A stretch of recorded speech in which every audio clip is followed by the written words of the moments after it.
நம் கதையின் நாயகன் பிரதர் எலியாஸ். இவர் ஞாயிற்றுக்கிழமை சர்ச்சுக்கு வந்துவிட்டால் இவரை விட பக்திமான் உலகத்திலேயே இல்லை என்று எல்லாரும் நினைப்பார்கள். பாஸ்டர் பிரசங்கம் செய்யும்போது முன்வரிசையில் உட்கார்ந்து கொண்டு ஆமென், ஹல்லேலூயா, ஸ்தோத்திரம் பாஸ்டர் என்று சத்தமாகச் சொல்லி சபையையே அதிர வைப்பார். அதேபோல் சர்ச் முடிந்து நடக்கும் ஐக்கிய விருந்தில் எல்லாரையும் விட அதிகமாகச் சாப்பிடுவதிலும் இவர்தான் முதலிடம். ஆனால் வீட்டில் இவருக்கு சோம்பேறித்தனம் கொஞ்சம் அதிகம். சனிக்கிழமை அன்று வீட்டில் எந்த வேலையும் செய்யாமல் பைபிளை தலைகீழாக புரட்டிக் கொண்டிருந்தார்.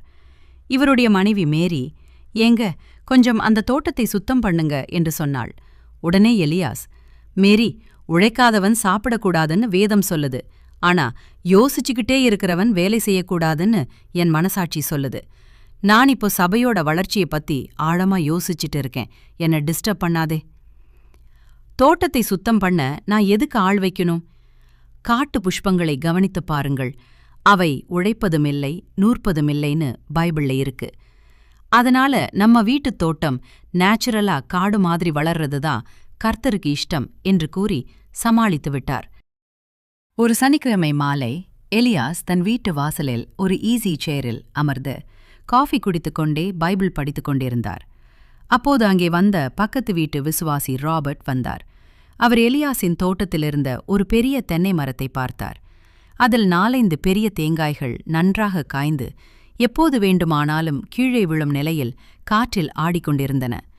ராபர்ட் பதற்றத்துடன், பிரதர் எலியாஸ், உங்க வீட்டு வாசல்ல இருக்கிற தென்னை மரத்தை பாத்தீங்களா?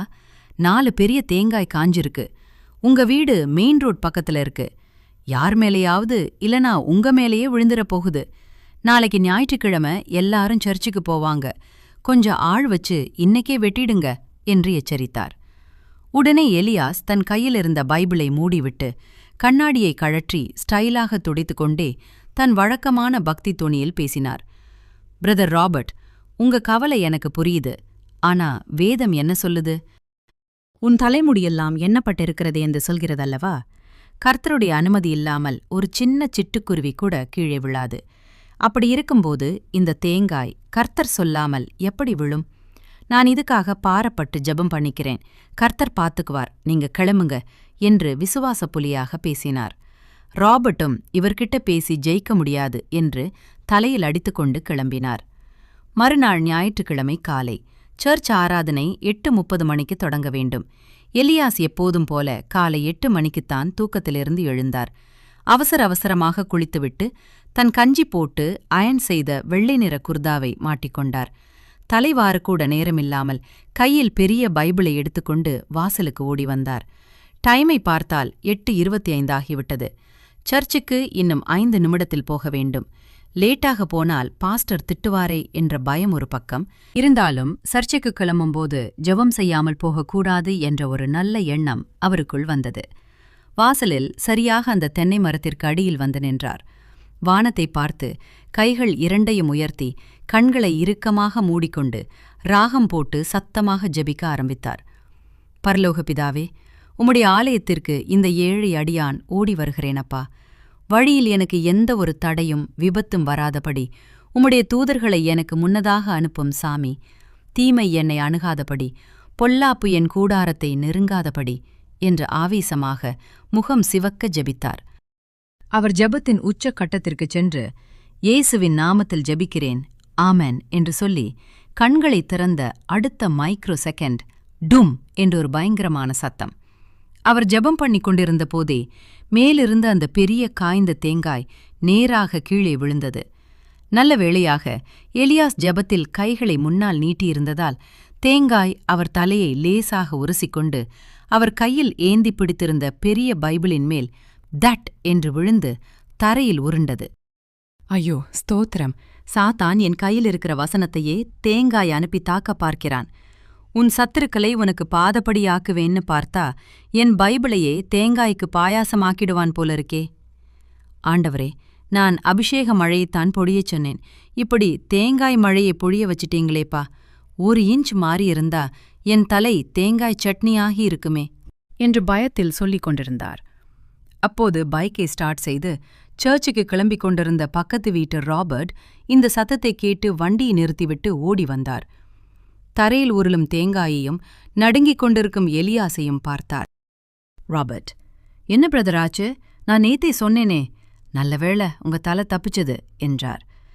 எலியாஸ் தன் தலையை தடவி பார்த்து கொண்டே, பிரதர் ராபர்ட், சாத்தானின் சூழ்ச்சியை பார்த்தீங்களா? நான் எவ்வளவு உருக்கமாக தீமை என்னை அணுகாதபடி காப்பாராக என்று ஜெபம் பண்ணினேன். ஆனா இந்த சாத்தான் கரெக்டா நான் ஜெபம் பண்ணி முடிச்ச உடனே இந்த தேங்காயை கீழே போட்டு என் உயிரை எடுக்க பார்த்திருக்கான் என்று சாத்தான் மேல் பழியை போட்டார்.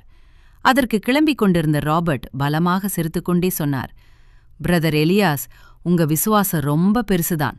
ஆனா கர்த்தர் உங்களுக்கு விசுவாசத்தை மட்டும் கொடுக்கல, கூடவே கொஞ்சம் பகுத்தறிவையும் கொடுத்திருக்காரு. அதை ஞாயிற்றுக்கிழமை மட்டும் சர்ச்சில் வச்சிட்டு வராம வீட்லேயும் கொஞ்சம் யூஸ் பண்ணுங்க. ஆண்டவர் எல்லாத்தையும் பார்த்துப்பார்தான் பிரதர். ஆனா நாம செய்ய வேண்டிய வேலையை நாம செஞ்சாத்தான் அவர் செய்ய வேண்டிய அதிசயத்தை அவர் செய்வாரு. நீங்க கோடாரிய தூக்காம வெறும் ஜபத்தை மட்டும் தூக்கினா தேங்காய் தலைமையில தான் விழும். சர்ச்சுக்கு லேட்டாக ஓடி வரும்போது எலியாஸ் மைண்ட் வாய்ஸில், ஆண்டவரே, சண்டே ஸ்கூல் பிள்ளைங்க கூட 8 மணிக்கே சர்ச்சுக்கு வந்துடுறாங்க. ஆனா இந்த சபைக்கே தூணா இருக்கிற என்ன கரெக்டா 8:25க்கு தான் தூக்கத்திலிருந்து எழுப்புறீங்க. இது சாத்தானோட சதியா இல்ல என் பெட்ஷீட்டோட சதியா? பாஸ்டர் இன்னைக்கு பிரசங்கத்துல சீக்கிரமாய் வருகிறேன் என்ற தலைப்புல பேச போறாரு. ஆனா அது கேட்கறதுக்கு நான் லேட்டா போனா நல்லாவா இருக்கும்? ஆண்டவரே, என்ன சூப்பர்மேன் மாதிரி பறக்க வைங்க என்று நினைக்கிறார். சர்ச்சில் போதகர் பிரசங்கம் பண்ணும்போது எலியாஸ் தன் தவறை உணர்ந்தார்.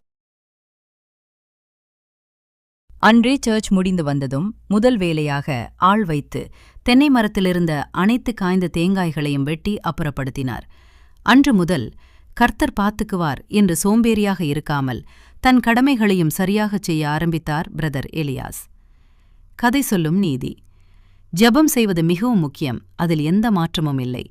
ஆனால் நமக்கென்று சில பொறுப்புகளும் கடமைகளும் இருக்கின்றன. செய்ய வேண்டிய முன்னெச்சரிக்கை வேலைகளைச் செய்யாமல் சோம்பேறியாக இருந்துவிட்டு எல்லாவற்றையும் ஜெபம் பார்த்து கொள்ளும் என்று சொல்வது புத்திசாலித்தனமல்ல.